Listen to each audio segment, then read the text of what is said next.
Hey you guys, it's Nikki in Nashville, and I am here with the one and only Aaron Watson at the 8 Second Saloon in Indianapolis, where he's getting ready to go on in like 15 minutes after the wonderful Miss Jenna Paulette. How are you feeling? I feel great. Good. So you are coming up on like an incredible 20-year career, and I know this question is probably going to take like a long answer, but what are some of the biggest changes that you've seen over that 2-decade career? It's really crazy. I mean, artists always talk about country music in the 90s, and I was like, well, technically I started my first record in the 90s, so I guess, you know, I got to experience that era. Yeah. A lot of things that have changed. Obviously, social media plays a big role. A lot of these artists, I feel like they become famous much quicker. Yeah. But they also through social media kind of go away quicker. Yeah. Like almost a flash in the pan kind of thing. I don't have a problem with like, oh, what's the kid? Oh, I think it's a neat story. Is it Bailey? Bailey. Yeah. So I got asked about Bailey. I mean, I've got teenage boys. Right. So when I see the videos of Bailey, I mean, I'm around that all the time. Yeah. I mean, so it's a neat story. I mean, it's pretty cool that 3 years ago he was, I think, living in a basement or a van down by the river or whatever he was doing, but it's the American dream. I know. So I like that kind of stuff. I don't have a problem with it. I mean, I have my brand. You know, I've been independent for 20-something years. Yeah. We've had a decade of top 10 country Billboard albums without a label. Which is amazing. Yeah, we're just so blessed and lucky. The record we're working on now, like, we're playing for keeps. We're going for the jugular. Okay. I mean, that's the thing is like with sports, a team doesn't start the season saying, I hope we come in fourth. And they're in it to win it. Yeah, we're going for the championship with this next one. And when we kind of got ran out of mainstream country music in 2019 after having some success on Top 40 radio. Back then it bothered everyone we weren't on a label. I love that mainstream country music is becoming more receptive to Texas artists because we really had to kick some doors down to say like, hey, we're from Texas, but I promise you, like, people come see us in California or Indianapolis. I mean, it was like, don't put us in a box. COVID hit, and then I had actually a pretty rough couple of years with my vocal cords. I had surgery, but and you were on rest for a while. I'm doing good now. That's good. Oh yeah, I'm doing good now. So I'm excited about the future, and it's interesting. It used to just be business for me, but now that my kids are at an age that they're watching me, and my oldest boy Jake plays the guitar like a grown man. Yeah. And he's writing songs, and then my middle boy's all into business, Jack. So we talk about that, and then my daughter, she loves to play and write. So they're watching me now. So now it's not really business, it's personal. Like, I want to show my kids what it means to hustle. Yeah, it's a full family thing now. Yeah, There's a lot to unpack in everything you just said, but like, you're definitely recognized as a really well-accomplished independent artist. Well, thanks. What were some of the reasons why, and you kind of talked about it a little bit, some of the decisions behind staying that way? Absolutely the songwriting. Sure. I mean, I have buddies who have signed deals and they can talk about how they're in control, but when I look at their track listing and they're not really writing anything, and that's their choice. But for me, that's not an option. That's not something I could negotiate. Like, I just genuinely love to write a song. Yeah. Like, it's my favorite thing. I have fun playing to a packed house, but I think I kind of have more fun waking up early in the morning and making coffee and watching the sun come up and working on music. Yeah. I really love that. I've always said I don't have anything against a record label. I'd sign a record deal if they believed in me and my brand. Your personal brand. Yeah. I mean, I was just telling him before you came in that through everyone else that I've spoken with and mentioned your name, it's just like almost universally known that you're one of the most genuine, like, kind, polite artists, and like just like people in general. Like, just like there's no one has anything bad to say. Yeah, so that's an incredible piece of the brand, you know, and like, you talk so well with your fans, and like, you spend so much time learning about their stories and like listening to them. Exactly. Yeah. The fans are the customers, and the customer's always right. Sure. I'm gonna go out there and do the best that I can, but then I'm gonna hang out with them afterwards at the merch line. Right. You know, take pictures and do all the things. That makes up for a show that's not good. Yeah. You know, if you know, hugs go a long way. How does it feel to have your family so involved in this? Like, was it your children's choice to start like being an artist on their own, or like you really think it was just influenced by how hard you work all the time? Well, I think it's just always been around them. Yeah. I mean, there's guitars everywhere, and they're coming to shows, and really I support them in anything they do. I mean, whatever path they choose, it might be some path that I'm not really familiar with, but I will educate myself so that I can be a good supportive dad. So, of course. But Conversations. I mean, when Jake's on stage with me and we're playing shows, it's as good as it gets for me. I've seen some of those videos, and he's really good. Is he in high school or? Yeah, he's a junior. Wow. So right now, I said, dude, you're staying home. You gotta focus on baseball. Yeah. Go get you a district championship right now. I love that. That's right. So you most recently released Cover Girl, which is like an 11-track album with emerging female country artists that are all covering female artist songs. What was so important about doing an album like that to you? That album started off as kind of a school project for me and Jolie, like a homeschool project. And that's your daughter? That's my daughter, Jolie. Because I was trying to show her, like, hey, there are some other artists out there besides Taylor Swift, you know? So it started with, okay, well, let's Google what was the first song that Taylor ever learned to play. And I think what popped up was Kiss Me by Sixpence None the Richer. None the Richer. Love it. Yes. And so I messaged Lee Nash, and I was like, hey, I'm doing this album, would you sing with me? And she was like, absolutely. So we did a Cyndi Lauper song, which Cyndi didn't write it, Jules Shear did, all through the night. All through the night. All through the night. I couldn't pull off Girls Just Want to Have Fun. I tried. Couldn't do it. It's okay. But it was a fun experience for Jolie and I. Sure. And Jolie like, hey, here's when I got to play shows with Emmylou. Like, I'm going to do an Emmylou song. Here's the show, you know. Yeah.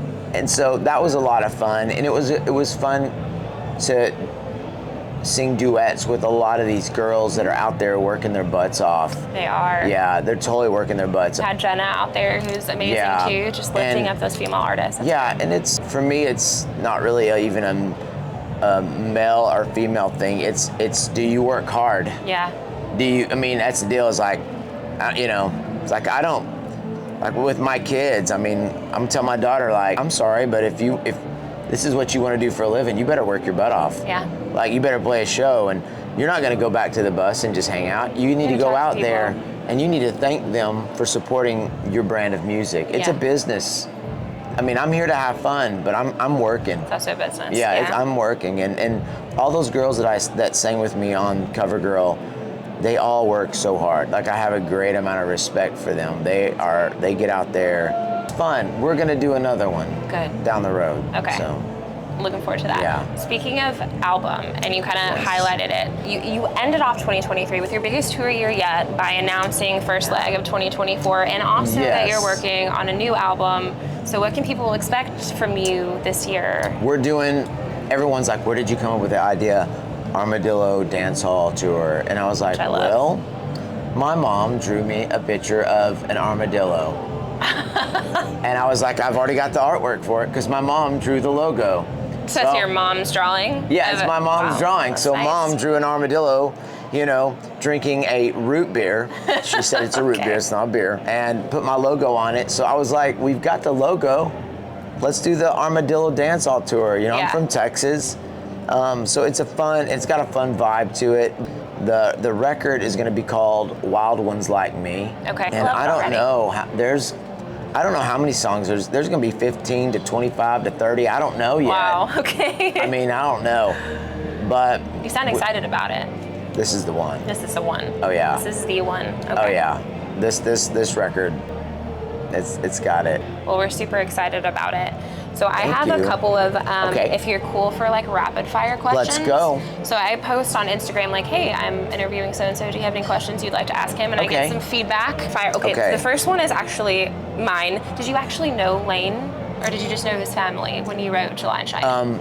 I didn't know Lane very young when he passed away. Sure. I know his mom and dad, Clyde and Elsie. And sweet people. They're the sweetest people in the world. So cool. I love his entire family. They're good people. Do you have a favorite song of yours? I don't have a favorite song of mine. I think whatever song I'm currently working on is kind of my baby at the moment. Yep. But like the song July and Cheyenne, people love that. It's about Lane. It means a lot. Really, whatever song people want to hear in that moment, I have such an appreciation for that song. Okay, if we looked at your Spotify, who would be your most played? If y'all looked at my Spotify, it would probably be like Taylor Swift would probably be first. Okay. And then probably like Olivia Rodrigo. Nice. It's because I don't have control of. Gotcha. I was like, I don't know that either. I have a 14-year-old girl that's in control of my Spotify. We're listening to pop stuff. But when Dad gets to pick, we're listening to Your inspo. We're listening to Merle Haggard and Waylon, Dreaming My Dreams, yes. Honky Tonk Heroes, Willie Nelson, Redheaded Stranger. I mean, I'm all into the singer-songwriters, whether it's Guy Clark or Townes Van Zandt. Yeah. Speaking of Guy, and this was another question, but that just kind of segued. What was the story behind writing The Ghost of Guy Clark? That's a wonderful question. I just came off having all this radio success with Vaquero, and everyone was really pressuring me to have another like mainstream radio hit. I remember I was looking in the mirror shaving, and I was like working on some song in my head, and I was like, Guy Clark would hate this song. And that's where I got the idea for The Ghost of Guy Clark. Because he would hate what you're currently working on, but then you might as well talk about Hey, this is my fiddle player right here, look, who is completely oblivious. Hey, Damien, come in here. We're doing an interview. I know, please. Damien, poke your head in. Were you just playing Say for hi. too? I know who y'all were. Yeah. That's okay. I'm so sorry. Golly, We'll get out of actually here. keep all of it in because that is the most awesome thing ever. He's like my first son there. Has he been playing with you for a long time? 18 years. You keep asking, we're good. They're not gonna okay. We're good. How do you go about choosing your set list? You have 17 plus albums of songs. I want energy. Okay. I want energy. I want momentum. I want to keep things moving. It's late. People are here to have fun. I mean, I really like the artsy-fartsy slow stuff, but like it's, Yeah, they're pumping them up for you out there. Are. This is going to be so awesome. What does your workout schedule look like? That was fan submitted. Like when I'm working out, like workout stuff? Like exercise stuff, yeah. I haven't not really got back into it since like the holidays, but I do a lot of push-ups and pull-ups, and I call them mom squats. Okay. That's like no weight, like mom. Got it. My buddy calls them mom body weight stuff. Yeah. But I like bench press and curls and all that stuff. I got a bike that I ride. I might go for a little run, all good stuff. Trying to keep the dad bod away for a little bit longer. We can't. It happens. Can't blame you either way. Happens. If you are not on the road or making music, what are you doing? What do you love to do outside of that? I love to be at the ranch. That's what happened. I love to just be there. I love to be hiking around. I've got an old 30-30 lever action rifle. I like to go out and shoot that. It's kind of an old cowboy gun. And I like to be outside. Yeah. I like to be with the kids. Yeah. I got an old Jeep. We drive around. I like just to be out in the country. So fun. Yeah, but I'm always writing. Yeah. And I'm always listening to music. So Experiential stuff. It's always around me. That's a good deal. I love it. Well, thank you so much for this. We got to get you out there for everyone to listen to Aaron Watson. I really appreciate you being here with me. Thank you so much. Thank you. This is going to be great. Guys, follow him wherever you get your music, and we'll catch you later. For me, I feel like this next phase of my career that's fixing to start is I feel like this first 25 years was the warm-up. Like you feel like you're just getting started. Oh, yeah. I'm just gonna tell y'all right now, that was just the warm-up. Me and the boys are working on a new record right now, and we gotta show all those tick-tocking country singers how it's done. So I'm telling you, that's my prediction. And here's the deal, even if someday we're just like so popular, we can sell out some stadium here in town. Let me tell you what we're gonna do after that show. We're gonna play another show after that show right here, y'all. So casually out here in the world, I'm on hook on the cable line. Let you get down, keep your feet up, and I'm gonna show you a real good time. High five, girl. Thank you. Good job. Thank you. Yay. Yay.